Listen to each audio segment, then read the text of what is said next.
पंजाब के आपके मुख्यमंत्री हैं, आज सुबह कुछ हुआ है ना अमृतसर गुरुद्वारा में, किसी पे गोली चल गई है गुरुद्वारे के अंदर। मैं जवाब दूंगी, आप दिल्ली पे जवाब देंगे ना तब।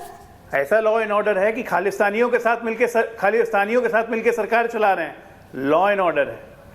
नरेश बलियान यहाँ पे एक्सटॉर्शन रैकेट खुले हुए हैं। आपकी सरकार ने, लॉरेंस बिश्नोई बैठे गुजरात की जेल में।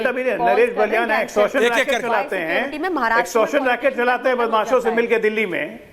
बीच में क्यों बोल रही है? मैं तो नहीं बोल रहा था। अच्छा, इसको कहते हैं बदहवासी। कोर्ट ने और आपने मकोका लगा दिया। मैम आपके बीच में कोई नहीं बोला। Priyanka ji, no one. प्रियंका जी आपने अपना पूरा बोला, अजय जी नहीं बोले। That's humble request to both of you. Thank you. बोलिए अजय जी, कंप्लीट।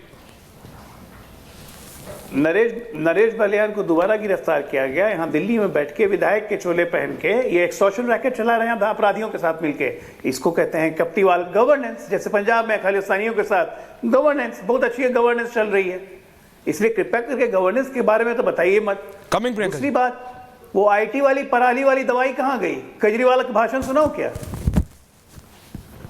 पंजाब में उसका छिड़काव क्यों नहीं करवा रहे? दिल्ली के तो किसानों में बांट दिया था ना केजरीवाल ने। अरे आप लोग शीशा उषा नहीं देखते, मत देखा कीजिए, क्योंकि सारी धूल तो आपके चेहरे पे है। पहले अपना चेहरा साफ कीजिए। आप लोग लगातार झूठ पे झूठ। सरकार बनवा दो, बिजली के बिल, पानी के बिल माफ करवा दूंगा। अरे अभी तो सरकार में हो, पंकज बिल आने कैसे लग गए? चुनाव आचार संहिता भी नहीं लगी है, माफ करिए। हर जगह घूम घूम के हाथ जोड़ते हुए जा रहे हैं ना। रेवड़ियों के बारे में बताओ, रेवड़ियों के बारे में बताओ। रेवड़ियां दी नहीं क्या? फर्जी बिल बना के डिस्कॉम घोटाला किया हुआ है।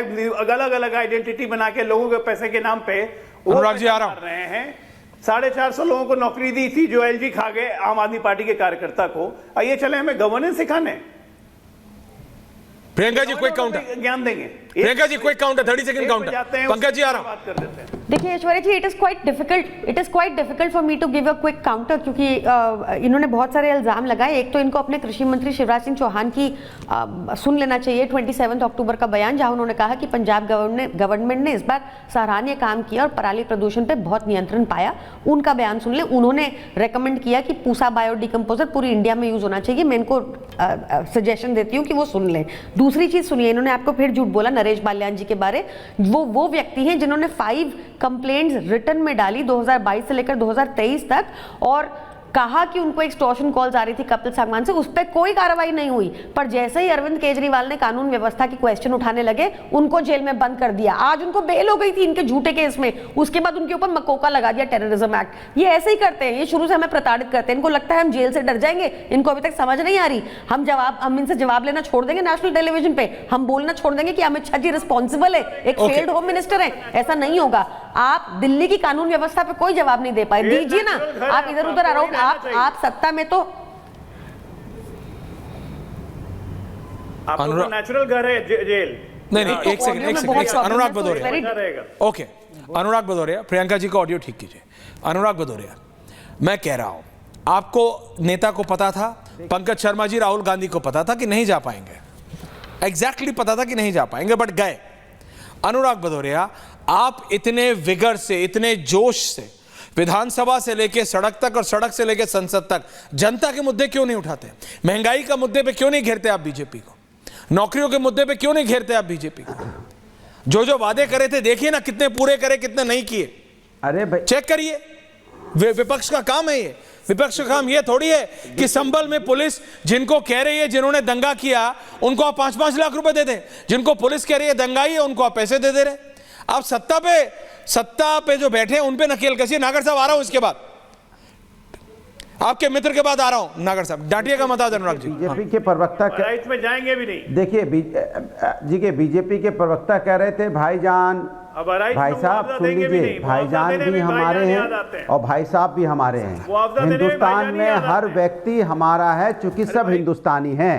और पार्लियामेंट के अंदर में, सही कह रहे हैं ऐश्वर्या जी, प्रत्येक घंटे 150 माने 1.5 करोड़ रुपया प्रत्येक घंटे खर्च हो रहा है और सरकार पार्लियामेंट को ऑर्डर में नहीं ला पा रही है। तो जिम्मेदारी सरकार की और इनसे पैसा वसूल किया जाए भारतीय जनता पार्टी से। इनका पैसे भी ज्यादा, जनता का पैसा बर्बाद कर रहे हैं। क्यों नहीं पार्लियामेंट में डिस्कस होने देते आप? बांग्लादेशी हिंदुओं पर चर्चा कराना चाहते हैं, बांग्लादेश में हिंदुओं पर अत्याचार हो रहा है, हम चाहते हैं वहां पर चर्चा हो, तो क्यों आप भागते हो?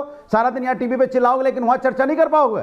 जब हमने कहा संबल में चर्चा पहले करवा लेनी चाहिए थी आपको। जब विपक्ष अपनी समस्या रख रहा है तो आप उसकी तारीख तय कर देते, फलानी तारीख को फलानी चर्चा होगी। आप चर्चा क्यों नहीं करवाना चाहते? हमने कहा महंगाई बेरोजगारी पे हमने हमेशा आपसे घेरा है। महंगाई बेरोजगारी किसान समस्या हमेशा हम उठाते रहते हैं कि आप इस पर चर्चा कराइए। आप उस पर चर्चा नहीं कराते। आप महंगाई पे बात नहीं बोलना चाहते, बेरोजगारी पे बात नहीं बोलना चाहते, किसानों पे चर्चा नहीं करना चाहते, महिला समस्या पे चर्चा नहीं करना चाहते, मणिपुर का मां बोलने से डरते। आप क्या बात करोगे?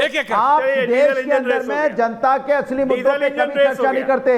हमारा काम है हर मुद्दों पे विपक्ष की जिम्मेदारी हमारी है। सत्ता ने, इस जनता ने जितना ताकत आपको दी है हमें भी दी है, क्योंकि जनता ने हमें भी विपक्ष में चुना है। लोकतंत्र में सत्ता पक्ष और विपक्ष होता है, विपक्ष को भी उतनी ताकत है और विपक्ष की जिम्मेदारी है सरकार की जो नाकामी है, सरकार की जो नीतियां खराब हैं उनको ठीक कराए। लगातार हम आपके पंकज जी आ रहा हूं, माफी चाहता हूं, वेट करना पड़ रहा है। हमने आपसे पूछा झांसी की घटना में बच्चों की मौतें हुई, हमने उस पर भी सवाल नागर साहब आ गया, बच्चों की मौतें कैसे हो गई? तो आप दूर दबा के भागे, आज तक जवाब देता नहीं बनता। आपको संभल की घटना बार बार आपको उठाना सूट कर रहा है, इसीलिए आप संभल की बात चर्चा करना चाहते हो, लेकिन आप झांसी में 10 बच्चों की मौतें होगी, इस पर चर्चा नहीं करना। मलूक नागर साहब और उसके बाद Pankaj ji, Priyanka ji coming back to you. क्या छुपाना चाहते हो? नागर साहब क्यों नहीं जाने देना चाहते विपक्ष को संभल में? क्यों रोकते हो आप जाने से? क्यों अपनों से मिलने से रोकते हो? क्यों अपनों के बीच में खाई पैदा कर रहे हो? क्या नफरत ही एक राजनीति रहेगी आपकी? आप सिर्फ सत्ता के आप ही रोक सको जी, हमारे तो बस का लगे ना, रोकोगे जब तो इन्हें तो आप ही रोक सको। रुक गए आपके बोलते हैं, बोलिए नागर साहब। अरे आप बोल के क्या करोगे? आपको तो बीजेपी की अरे भदौरिया रुक जाए यार, बारे में तो ओ भदौरिया रुको, आप तो बोलोगे देखिए भाई साहब इसका माइक बंद करो। मैं आपको बताता हूँ क्या बताते हो। इतने दिन तक आप बीजेपी में चले गए, क्या भाई साहब इसका माइक बंद करो ना भाई साहब। समस्या उठाते हो बैठ एक एक करके ओके नागर साहब बोलिए। नहीं ओके अनुराग जी जी नागर साहब जल्दी, पंकज जी बोले नहीं। एक तो भदौरिया साहब ने कहा कि खान मार्केट या वहां पे मिलेंगे ये। अरे भाई संसद भी लुटियन जोन में है और आपके अखिलेश जी भी लुटियन जोन में ही रहते हैं। और भदौरिया तुम भी खान मार्केट में, तुम भी उसके पास ही तुम्हारा मकान है, तुम भी वहीं रहते हैं। चलो इस बात को छोड़ देते हैं। हम एक बात कहते हैं, ऐश्वर्या जी आप एंकरिंग कर रहे हो, गलती छोटी मोटी आपसे हो सकती है, मैं बोल रहा हूं मेरे से भी हो सकती है। सरकार जब बिल लेके आती है कोई भी अमेंडमेंट, उनसे गलती हो सकती है, तो विपक्ष का काम है 193 की चर्चा में उस कमी को निकालें, जिससे बाद में मिनिस्टर उसको बिल्कुल फाइनल पे जाके क्लैरिफिकेशन दे तो उसमें अमेंडमेंट कर सकें। असली बात यह है जब ये सो कॉल्ड इंडिया गठबंधन आपस में एक ही नहीं रह सकते और मिल नहीं सकते और एक दूसरे का ख्याल नहीं रख सकते, हटाओ अखिलेश पखलेश को। हरियाणा में कुछ नहीं देते, 50,000 फैक्ट्री जलेबी की में काम करते हैं, महाराष्ट्र में भी हारते हैं। तो इनसे संसद में उम्मीद क्या करी जा सकती है कि संसद में ये क्या मुद्दे उठाएंगे? ऐश्वर्या जी मेरे हिसाब से कुछ सारी चीजें का कोई मतलब ही नहीं बैठता है।